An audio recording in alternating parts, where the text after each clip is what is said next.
라이트 앤 딜라이트 말씀 묵상의 시간입니다.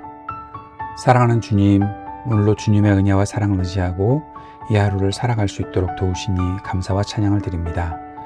오늘도 성령의 충만함을 구합니다.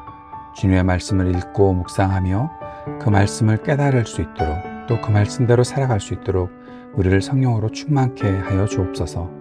그리고 주님과 오늘도 동행하며 주님께서 우리에게 허락하시는 기쁨을 누릴 수 있도록 인도해 주옵소서. 예수님 이름으로 기도드립니다. 아멘. 빌립보서 다시 보기, 오늘은 빌립보서 3장 17절에서 21절까지 말씀을 함께 읽고 묵상하겠습니다. 빌립보서 3장 17절에서 21절까지의 말씀, 새한글 성경으로 읽겠습니다. 여러분은 다 함께 나를 그대로 따라하는 사람이 되십시오. 형제자매 여러분. 여러분이 우리를 본보기로 삼았듯이 그렇게 살아가는 다른 사람들을 잘 보십시오.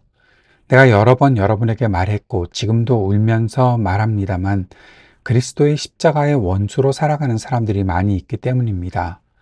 그들의 끝은 멸망입니다. 그들의 하나님은 자기네 배이고 그들은 창피해야 할 일을 영광스럽게 여깁니다. 그들은 땅의 것들을 생각하는 사람들입니다. 그러나 우리의 시민권이 있는 나라는 하늘에 있습니다. 우리는 거기로부터 오실 구원자, 곧 주 예수 그리스도를 간절히 기다리고 있습니다.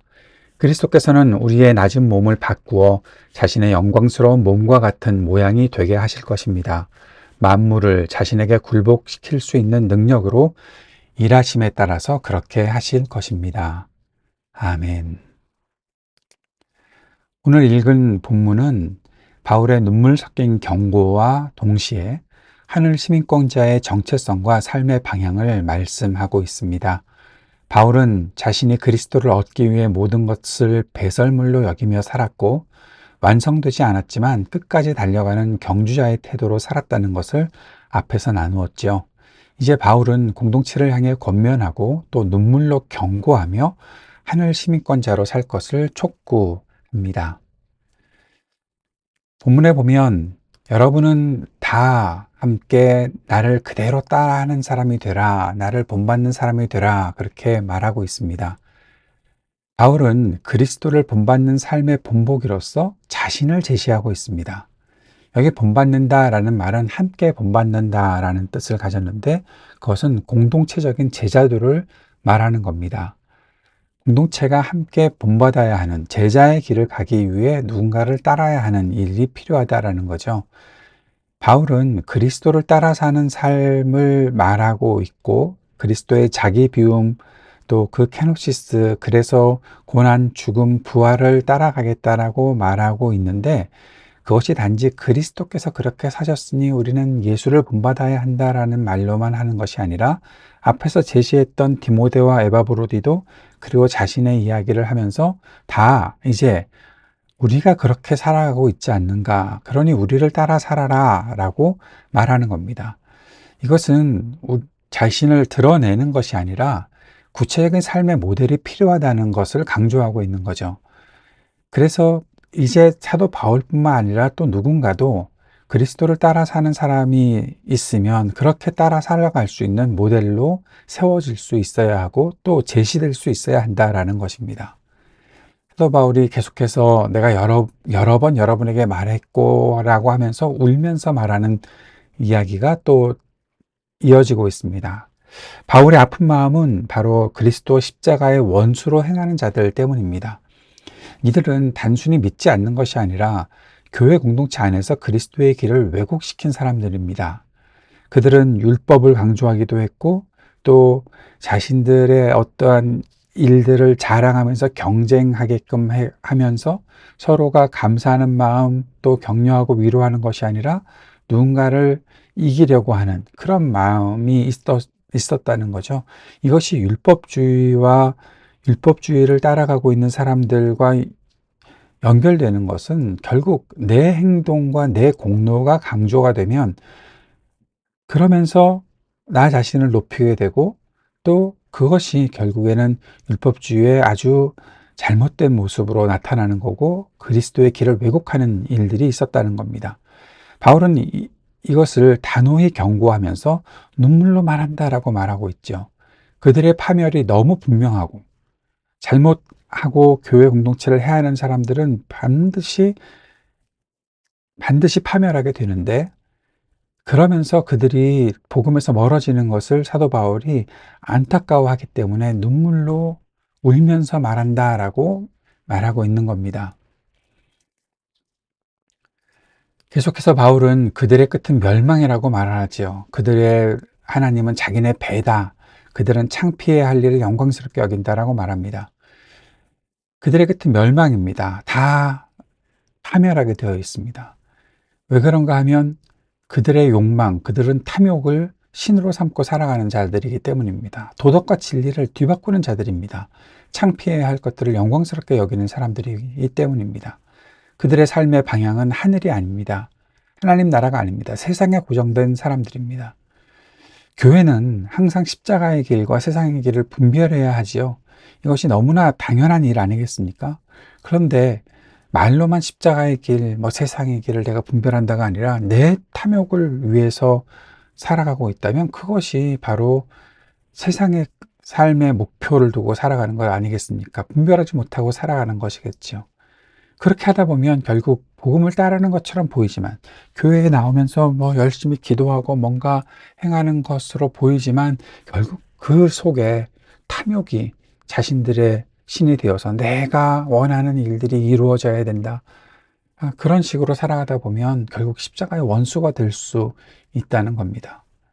아무리 금식을 하고 기도한다고 하더라도 그것이 자신의 욕망을 이루기 위한 것이라면 그것은 하나님을 자신의 배로 삼고 내 욕망을 이루기 위한, 하나님은 나의 도구가 될 수밖에 없다라는 그런 식으로 살아가는 것 아니겠습니까?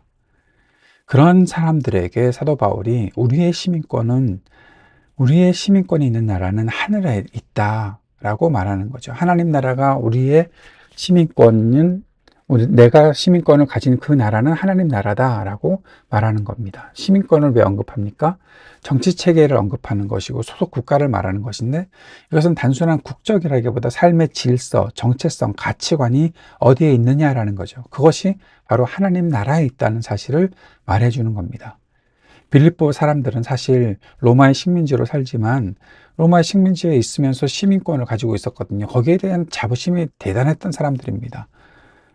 식민지로서 어렵게 사는 것이 아니라 내가 로마의 시민이야. 내가 로마 식민지로 살고 있으니까.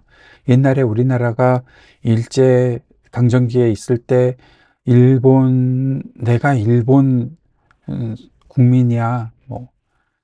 그런 정신 나간 소리 하는 사람들 있잖아요. 지금 그러한 사람들에게 사도 바울은 진짜 중요한 시민권은 로마가 아닌 하늘에 있는 것이다.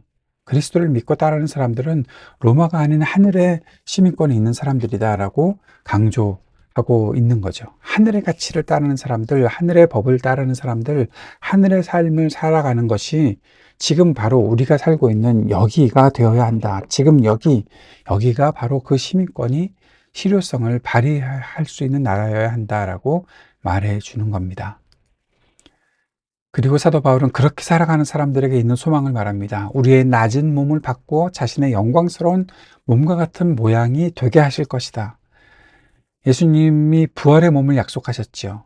그런데 보면 우리의 현실의 몸은 아주 비천하지요. 연약하지요. 병들죠. 죽죠. 사도 바울은 감옥에 갇혀 있죠. 에바브로들은 죽을 뻔했었지요. 우리는 이렇게 비천하지만, 그러나 우리가 하늘의 시민권을 가진 사람답게 살아갈 때는 그것 때문에 우리가 전혀 비굴해지지 않는다. 왜냐하면 우리는 이 낮은 몸이 변형될 것을 믿고 있지 않느냐. 그 예수님의 능력이 지금도 장차도 모든 것을 새롭게 하는 능력이지 않느냐 말하는 겁니다. 바울은 단지 이것을 미래로만 두고 이야기하지 않죠. 그 영광의 약속이 현재의 정체성과 삶의 기준이 되어야 한다고 말하고 있는 것입니다. 이 말씀을 통해서 빌립보 교회는 어떤 교훈을 받았어야 했을까요? 로마의 식민지 상황에서 하늘의 시민권자로 사는 것이 위험하고 불편하고 소외되는 일들이 있을 수 있지만, 바울은 그들이 하늘의 시민으로 살면서 세상의 길을 분별하고 영광의 소명을 붙들라고 말하고 있는 것이죠. 그리고 우리들은 어떤 교훈을 받아야 되겠습니까? 질문을 던져봅시다. 누군가의 본이 되는 삶을 살고 있는가? 믿음의 여정에 함께 본받을 수 있는 삶의 모델이 필요할 때 누구를 소개할 수 있습니까? 나 자신을, 또 내가 소개할 수 있는 누군가를. 그러한 본보기가, 그러한 모범이 우리 안에 나와야 하지 않겠습니까? 나는 십자가 중심의 가치관으로 세상을 바라보고 있습니까? 땅의 일에 마음을 뺏기고 살고 있습니까? 아니면 하늘의 시민권자답게 분별하며 살고 있습니까?